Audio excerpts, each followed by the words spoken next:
அன்பான சகோதர சகோதர தேவ பிள்ளைகளே, கிறிஸ்துவின் மனவாட்டிகளே, உங்கள் அனைவருக்கும் நம் ஆண்டவரை இயேசு கிறிஸ்துவுடைய கிருபையும் சமாதானமும் நம்மில் என்றும் உண்டாயிருப்பதாக ஆமீன். இந்த நாளிலும் பரிசுத்த ஆவியானவர் வெளிப்படுத்துகிற சத்தியத்திற்காக நன்றி செலுத்துவோம். இந்த நாளில் பிரமாணத்தை உற்று நோக்குங்கள். நியாயப்பிரமாணம், கிருபையின் பிரமாணம், இந்த ரெண்டுத்துக்குள்ள காரியத்தை உற்று பார்த்தோம் என்றால், இங்கே மத்தேயு 17ஆம் அதிகாரத்தில் ஒரு தந்தை தன்னுடைய வாலிபமான ஒரு மகனுக்கு வியாதியினால் ரொம்ப அவதிப்படுறான். அதனால் பார்த்தீங்கன்னா ஒரு டைமில் தீயில் விழுந்துடுறான், தண்ணியில் விழுந்துடுறான். அப்படிப்பட்டவனை இயேசு கிறிஸ்துவுடைய சீசர்கள் இடத்துல கொண்டு வந்து இவனை சுகமாக்குங்கன்னு சொல்லும்போது அது அவங்களால முடியாமல் போயிடுது. அப்போ அதற்குள்ளாக அந்த தந்தைக்கும் இந்த சீசர்களுக்குள்ளாக அங்கே பெருமையாக ஒரு காரியமாக வாக்குவாதம் உண்டாகிறது.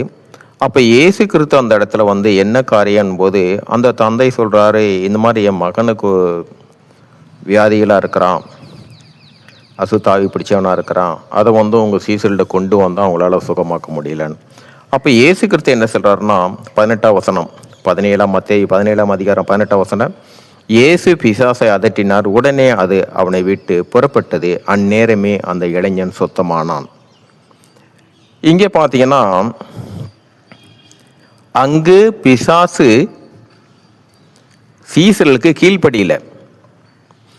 இந்த காரியத்தை குறித்து சீசர்கள் ஆண்டவரை இயேசு கிறிஸ்துட்ட கேட்குறாங்க, ஏன் இது எங்களால் கூடாமல் போயிடுச்சு, நீங்கள் சொன்னால் நடக்குதே, நாங்கள் சொன்னால் ஏன் நடக்கலை அப்படின்னும் போது இயேசு கிறிஸ்து சொல்கிறாரு, மத்தேயு 17ஆம் அதிகாரம் 21ஆம் வசனத்தில், இந்த ஜாதி பிசாசு ஜெபத்தினாலும் உபவாசத்தினாலுமே அன்றி எவ்விதத்திலும் புறப்பட்டு போகாது என்றார்.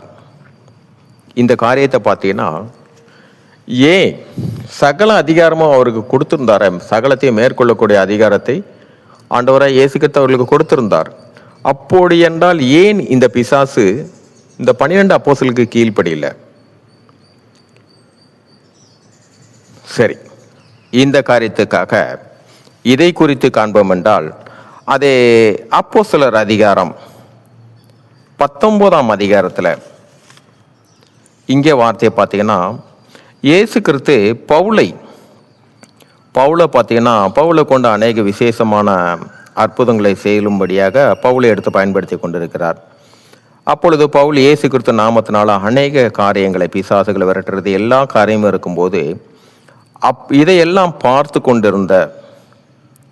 இதை பார்த்துக்கிட்டு இருந்த அப்போஸ்தலர் 19ஆம் அதிகாரத்தில் 13ஆம் வசனம், அப்போது தேசந்தனிகளாய் திரிகிற மந்திரவாதிகளாகிய யூதரில் சிலர் பொல்லாத ஆவிகள் பிடித்திருந்தவர்கள் மேல் கர்த்தராகிய இயேசுவின் நாமத்தை சொல்ல துணிந்து பவுல் பிரசங்கிக்கிற இயேசுவின் மேல் ஆணையிட்டு உங்களுக்கு கட்டளை இடுகிறோம் என்றார்கள்.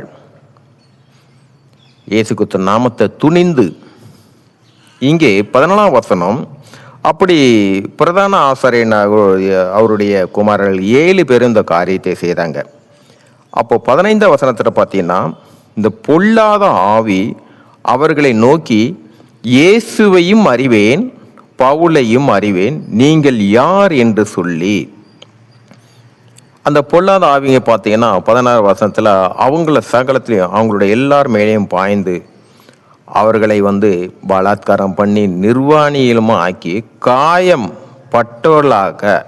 காயம்பட்டவர்களாக்கி அந்த வீட்டை விட்டு ஓடி போனார்கள். அந்த பொல்லாத ஆவியிட்டிருந்து தப்பித்தால் போதும் என்று தான் அந்த 7 ஆசாரனுடைய குமாரர்களும் ஓடினாங்க.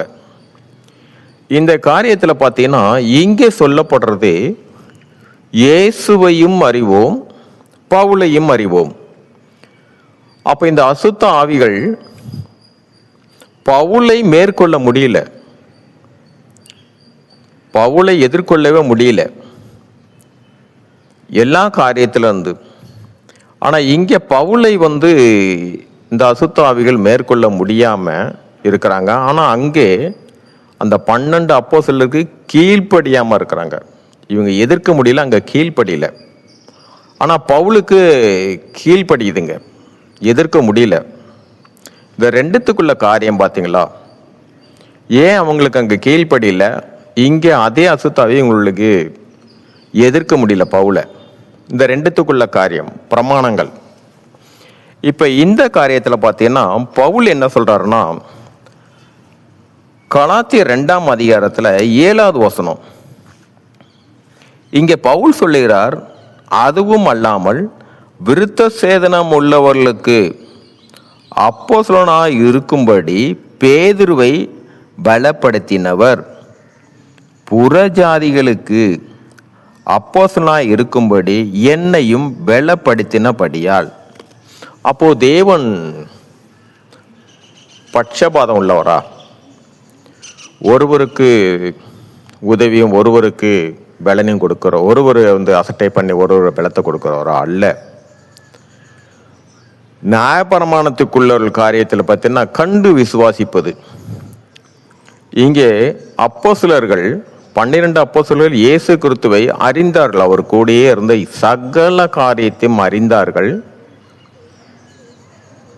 ஆனால் விசுவாசத்தில் குறைவுபட்டார்கள். பவுல் காணாமல் விசுவாசிப்பது பவுலுடைய பிரமாணம், அதான் கிருபையின் பிரமாணம், அது நியாயப்பிரமாணம். இங்கே காணாமல் விசுவாசிப்பது பார்த்தீங்கன்னா, பவுல் ஆண்டவரை இயேசு கிறிஸ்து காணவே கிடையாது. ஆனால் உணர்வு, அவர் எப்படி ஒரு பெற்ற வல்லமை என்பதை இதை உணர்வு மூலியமா உணர்ந்தார். அதே காரியத்தில் தான் நம்ம இன்னைக்கும் யாருக்காவது உடம்பு சரியில்லைன்னு சொன்ன நம்மள்ட்ட சொன்னா ஜெபம் பண்ணுங்கன்னு சொன்னா நம்ம ஜெபம் பண்றோம் இல்லையா? அங்க சுகமாவது என்ன காரியம்? நம்ம கிருபையின் பிரமாணத்தில் என்ன காரியம்னா, நம்மளோட விசுவாசம், அந்த மகிமை உள்ள கிறிஸ்து நமக்குள்ளே இருக்கிறார். அவர் வார்த்தையாக இருக்கிறதுனால சுகப்படுத்தினது சுகமாக்குனது எல்லாமே நம் வாயிலிருந்து புறப்பட்ட வார்த்தை. நம்ம ஆண்டவராக இயேசு கிறிஸ்துவின் வல்லமை புறப்பட்டது, அதனால் அங்கே சுகமானாங்க. இதே காரியத்தில் பார்த்தீங்கன்னா இந்த பிரமாணத்தில் நாம் விசுவாசிக்க வேண்டியது, பவுலோட விசுவாசத்திற்கு போல எனக்குள்ளே கிறிஸ்து இருக்கிறதுனால் என் வாயில் புறப்படுகிற வார்த்தைக்கும் வல்லமை உண்டு. அங்கே அவர்கள் தேவனை கண்கூடாக, இயேசு கிறிஸ்துவை கண்கூடாக கண்டது மாத்திரமல்ல, அவரோடு இருந்து ஊழியம் பண்ணாங்க. அதனால் அப்போது நியாயப்பிரமாணம் குறைவு, கிருபையின் பிரமாணம் தான் உயர்வு கிடையவே கிடையாது. அந்த நியாயப்பிரமாணம் இல்லாமல் இந்த கிருபையின் பிரமாணத்தில் வர முடியாது.